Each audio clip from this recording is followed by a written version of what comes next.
In the last video, I mapped continuous controller 25 to automate the frequency of the filter cutoff and as well the portamento, and I set unique ranges so that the portamento is not modulated across its full range, but just a limited range, and the filter frequency is going to be modulated over the full range. So when I move the knob on my Novation Impulse keyboard, it's generating CC25 messages, as you can see here, and it's moving that within the full range and this within a limited range. Now let's say I want to record my movements. Well, let's look at how automation is handled within Logic Pro X, and it's going to be similar in most DAWs. In Logic Pro, if I go into automation mode, Sample Tank is preset to automate with track automation all the macro and part volume and pan parameters. So if we click here and look in automation, we'll see that we have part 1 macro 1 to 8, and then part 1 pan and volume, and then part 2 macro 1 to 8, part 2 pan, part 2 volume, part 3, etc., all the way through to 16 parts. So I can use regular automation if I want to automate the macros or volume or pan, but what do I do in this case when it's a MIDI continuous controller that I've mapped using the learn function here? Well, in the case of Logic Pro, we can use regular region-based automation, and what I'm going to do is put this into touch mode, and I'm just going to basically hit record and move the knob on my Novation Impulse controller, and it'll record the movements. Now, I've created an additional track here assigned to the same MIDI channel, 5, so it'll be triggering the same part 5, and that's what we have this set for. And I'm just going to hit record and move my knob and record the movement.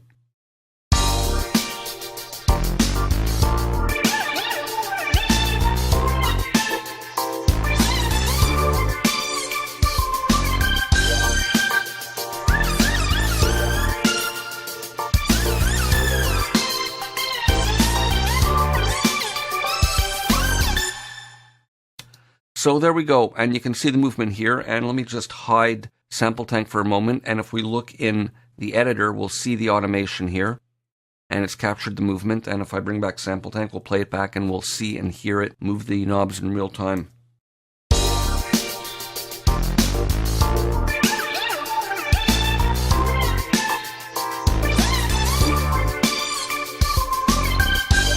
So that works really well, and that's how we can automate parameters that are not mapped to the macros by default. Now let's take a look at how to work with automation with the macros. I want to automate the first macro on part 3 on the bass part, which happens to be filter cutoff, and I can do it by mousing or by using the automation that's already mapped by Sample Tank in Logic Pro. So let's try drawing it in first. If I go to Automation View and go to Sample Tank, we'll see that I'm looking now for part 3 macro 1, and what I can do is just draw in different values like that and have it ramp, and as I play it back now we should see the cutoff knob move.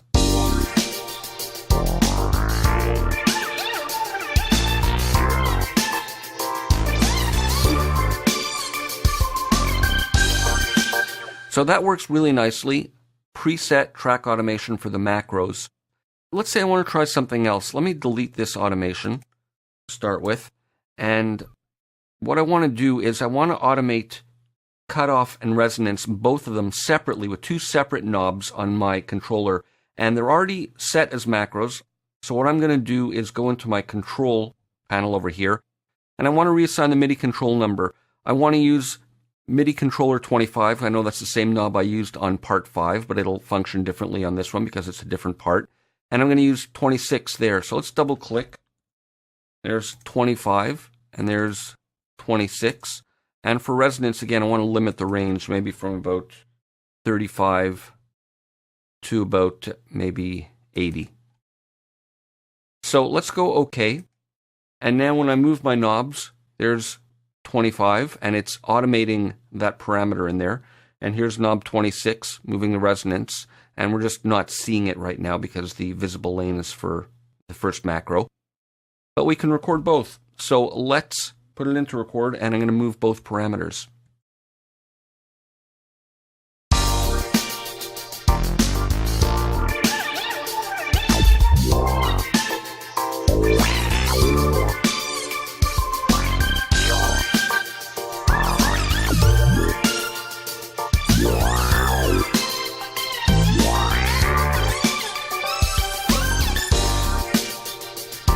So there we go. Now if I look in the automation here, we'll see, let's go to the next available parameter, which will be oscillator 2, and that's part 3, or rather macro 2. And there we go. So we see both the automations there.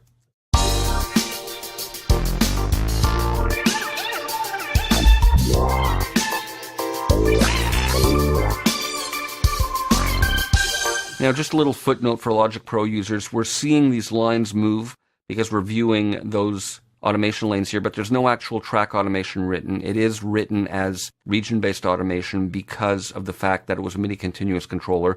Just a little aside. But the idea being that this is how you can automate two of the macros together simply by reassigning in here. And again, if we look at part 5, we'll see that the assignments are intact for that one uniquely. So let's just look briefly in the editor here, just so we can see the data. And there's one of the MIDI controllers. And let's go to Other, and we'll view 25 and now 26. And there's the separate automation for the second knob. So those are a couple of ideas on ways that you can automate Sample Tank 3 using MIDI continuous controllers, using track automation with the macros, and reassigning knobs to the macros. So different ways to work, lots of creative possibilities. That's automation in Sample Tank 3.